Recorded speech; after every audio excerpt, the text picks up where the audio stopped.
بسم اللہ الرحمن الرحیم.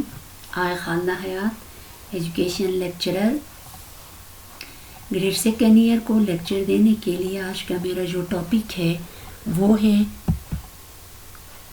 Start of East India company. 1757 میں جنگ پلاسی میں کامیابی اور بنگال پر قبضہ کے بعد ایسٹ انڈیا کمپنی کا راج مسلسل پھیل رہا تھا اور کمپنی پورے ملک پر قابض ہوتی دکھائی دے رہی تھی. اس لیے کمپنی نے برصغیر پاک و ہند کے لوگوں کی ذہنی تبدیلی کے لیے خصوصی طور پر تعلیم کے بارے میں اپنی حکمت عملی تیار کرنے کو اولویت دی. اگرچہ 1765 سے پہلے ایسٹ انڈیا کمپنی کی سرگرمیاں زیادہ تر تجارت تک محدود تھیں، لیکن اس دوران بھی کمپنی نے عیسائیت کی تبلیغ کے لیے بھرپور اور اہم اقدام کیے. برصغیر میں کمپنی کی اقتدار میں عیسائی مشنریوں کی تعلیمی سرگرمیوں سے مقامی لوگوں میں تشویش کی لہر دوڑ گئی اور مسلمانوں نے پوری قوت کے ساتھ مشنری اداروں کی سرگرمیوں کے خلاف آواز اٹھائی، جبکہ ہندوؤں نے بالعموم عیسائی مشنری تعلیمی اداروں کا ساتھ دیا. مسلمانوں کے احتجاج کا یہ اثر ہوا کہ کمیٹی کو اپنی تعلیمی پالیسی میں تبدیلی کرنا پڑی. کمپنی نے جو پالیسی تیار کی تھی اس کے سالینٹ پوائنٹس کچھ اس طرح سے ہیں: مغربی علوم اور عیسائیت کے فروغ کے لیے مشنری اداروں کی بالواسطہ اور بلا واسطہ مدد اور سرپرستی کی جائے. مشرقی علوم کو فروغ دیا جائے اور مذہبی اداروں کو مالی امداد دی جائے اور اداروں میں کام کرنے والے اپنی خدمات انجام دینے والے یعنی مولویوں کو ٹائٹلز اور انعامات دی جائے. ایسے نئے اداروں کا قیام عمل میں لایا جائے جو کمپنی کی پیدا ہونے والی نئی ضروریات کو پورا کر سکے اور ان میں ایسے افراد تیار کیے جائیں جو ان کے نئے نظام کو کامیاب بنانے اور کمپنی کے استحکام میں اپنا اہم کردار ادا کر سکیں.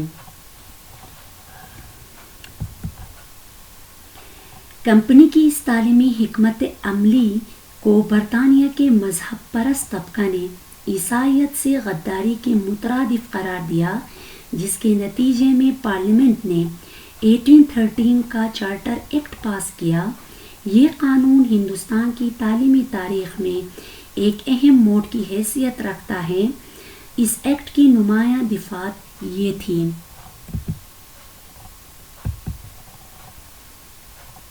تعلیم کمپنی کی ذمہ داری ہوگی اور اسے اپنے وسائل میں سے 1,00,000 روپے ہندوستانیوں کی تعلیم کے لیے مخصوص کرے گی.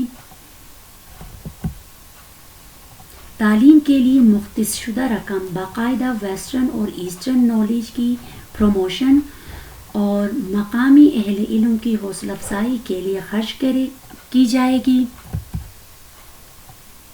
تعلیم کا اولین مقصد اہل ہند تک عیسائیت کا پیغام پہنچانا ہوگا، جس کے لیے مشنری اداروں کی سرپرستی کی جائے گی. مغربی علوم یعنی ویسٹرن نالج اور سائنس کی تعلیم دیگر انگریزی زبان کے ذریعے دی جائے گی.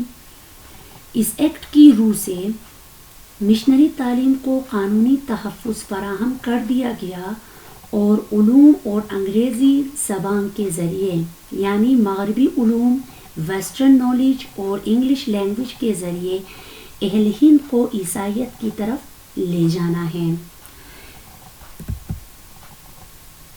نیکسٹ ہمارے پاس جو ٹاپک ہے وہ ہے چارٹر ایکٹ 1813. 1813 کے ایکٹ کے باعث مشنری تعلیمی اداروں کو غیر معمولی فروغ حاصل ہوا.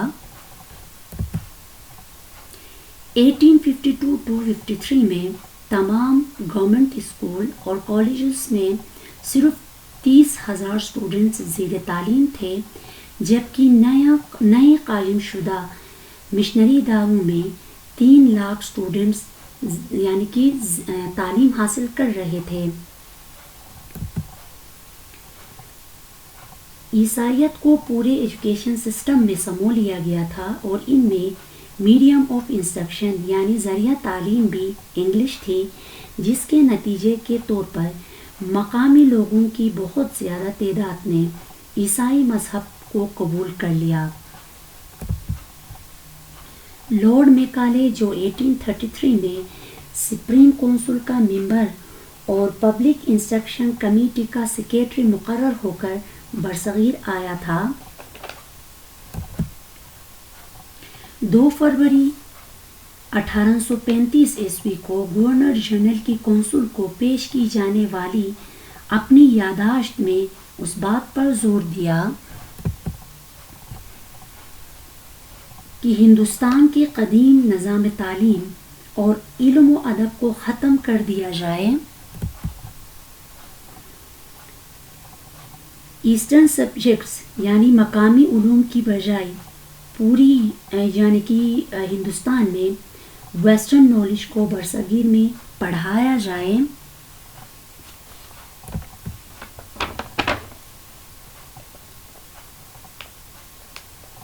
میکالے نے 1813 کے ایکٹ کی روح سے مشرقی علوم کی ترقی کے لیے دی جانے والی امداد بند کرنے کی بھی سفارش پیش کی۔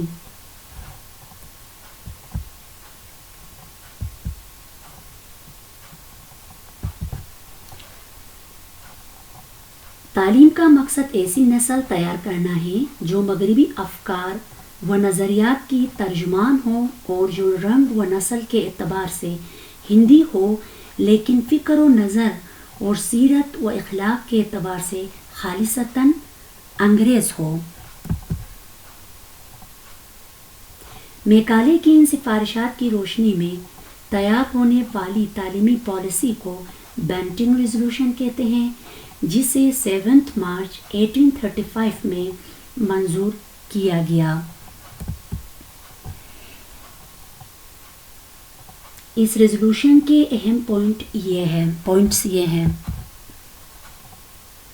سرکاری تعلیم کا مقصد ہندوستان میں مغربی علوم اور سائنس کا فروغ ہے۔